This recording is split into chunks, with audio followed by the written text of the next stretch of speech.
అంతరివాడు పొట్టి శ్రీరాములు, అంతరివాడు పొట్టి శ్రీరాములు, జోహార్ పొట్టి శ్రీరాములు, జోహార్ పొట్టి శ్రీరాములు, పొట్టి శ్రీరాముల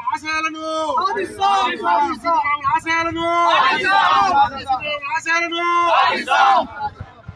తెలుగు వారి ఐక్యత, తెలుగు వారి ఐక్యత, తెలుగు వారి ఐక్యత.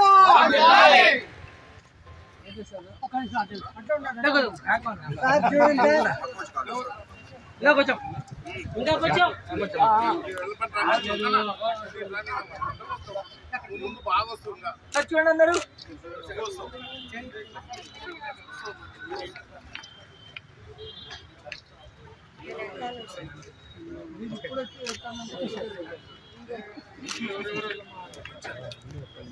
సార్ ఒక నిమిషం సార్ చూడండి camera sir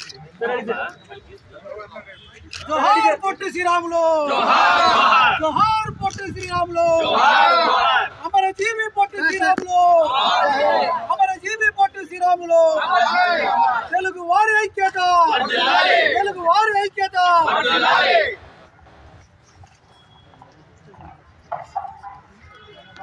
sir okay sir కొంచెం వెనక్కి మీరు జరిగితే అంతా వస్తుంది. ఫోటో తీసుకుంటారు.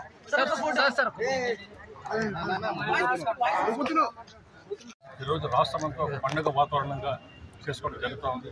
అటువంటి మహానుభావుడు మన దేశంలో పుట్టడం మనం మా యొక్క చేసుకున్న పుణ్యం. ఏదైతే 60 దేశంలో ఉన్నటువంటి 60 నుంచి బయటికి రావాలి, తెలుగు రాష్ట్రానికి కూడా సపరేట్గా రాష్ట్రం కావాలని రాష్ట్రం కోసం ప్రాణాలు తెగించి పోరాడినటువంటి మహానుభావుడు ఈరోజు మన రాష్ట్రంలో జన్మించడం మనం అందరం సంతోషించదగ్గ విషయం. ఈరోజు పండగ వాతావరణం చేస్తున్నారంటే అది ఆంధ్రప్రదేశ్ ఒక మహాద్భుతంగా ఈరోజు ప్రతి ఒక్కరు కొనియాడాలి. ఎందుకంటే ఇలా రాష్ట్ర ప్రభుత్వం కూడా ఈరోజు రాష్ట్రం అంతా ఈ యొక్క పండగ వాతావరణం చేస్తుంది కాబట్టి, అధికారికంగా చేస్తుంది కాబట్టి, ముఖ్యంగా ప్రభుత్వానికి చంద్రబాబు నాయుడుకి కృతజ్ఞతలు తెలియజేస్తున్నారు. కొంచెం సో చిన్నతనంలోనే ఆయన ఉద్యోగం సంపాదించడం, తర్వాత అబ్బాయిని అలాగే వాళ్ళని కోల్పోవడం, ఆ తర్వాత ఉద్యోగం చేసి సో గాంధీ గారి ఆశయాలకన్నిటికీ కూడా మళ్ళీ ఆయన స్ఫూర్తిని తీసుకొని సో ప్రజల సేవకి, విద్యాసేవకి సో గాంధీ గారి పిలుపుతో క్విట్ ఇండియా ఉద్యమం, ఉప్పు సత్యాగ్రహం, అలా ఉద్యమం అన్నింటిలో కూడా పార్టిసిపేట్ చేసి దాదాపు 3 సార్లు జైలు శిక్ష కూడా అనుభవించడం. ఈ సందర్భంగా ఎస్పెషల్లీ ఆంధ్ర ప్రజలు తెలుగు భాష ప్రయుక్త రాష్ట్రాల ఏర్పాటులో మొట్టమొదటి ఉద్యమాన్ని ఆయన నడపడం, దాదాపు 58 రోజుల పాటు, ఈ రోజులు ఎటువంటి ఏమీ లేకుండా రాష్ట్ర ప్రాణాలు ఆయన త్యాగపడటమే మనం ఆంధ్ర. సో ఈ విధంగా ఒక ఆంధ్ర ప్రజలుగా ఆంధ్ర వాళ్ళుగా మనం రాష్ట్రం ఏర్పడిందంటే కారణం. సో ఒకసారి ఆయన ఆశయాలన్నీ మనం పునరంకితం కావాలి.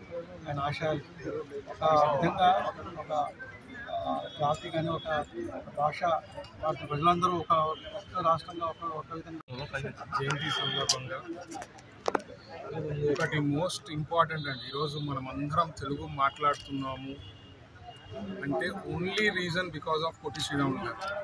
ఒకసారి జస్ట్ ఇమాజిన్ చేసుకోండి, ఆ రోజు మనకు రాష్ట్రం రాకపోయింటే ఈ పొద్దునాడు తెలుగు అనేది హిస్టరీలో ఓకే తెలుగు అనేది ఒక లాంగ్వేజ్ ఉండేదని తెలిసేది అనమాట. ఆయన పోరాడి మనకి తెలుగు రాష్ట్రం సపరేట్ ఉండాలని చెప్పి పోరాడి ఆయన ప్రాణం అంకితం చేశారు. అట్లాంటి గొప్ప లీడర్ ఆయన. సో అట్లాంటి లీడర్కి ఈరోజు కూడా పొద్దున వేరే పీపుల్ రిక్వెస్ట్ చేస్తూ ఉంది, సార్ మీరు పుష్ చేయండి, భారత్ రత్న రావాలా అట్లాంటి లీడరు. ఎందుకంటే ఇప్పుడే కలెక్టర్ గారు కూడా చెప్పినట్లు 10 మంది పొట్టి శ్రీరాములు గారు ఉంటే ఇండిపెండెన్స్ అనేది విత్ ఇన్ 1 year వచ్చేదనేవాళ్ళు. అంత గొప్ప నాయకులు. సో ఖచ్చితంగా మన సైడ్ నుంచి ఇప్పుడు ఎందుకంటే ఎన్డీఏ ప్రభుత్వం అక్కడ ఖచ్చితంగా పుష్ చేసి నా సైడ్ నుంచి కూడా రిక్వెస్ట్ చేసి భారత రత్నకి గ్యారంటీ ట్రై చేస్తాము. అదే కాకుండా ఒక కులం కాదండి పొట్టి శ్రీరాములు గారు.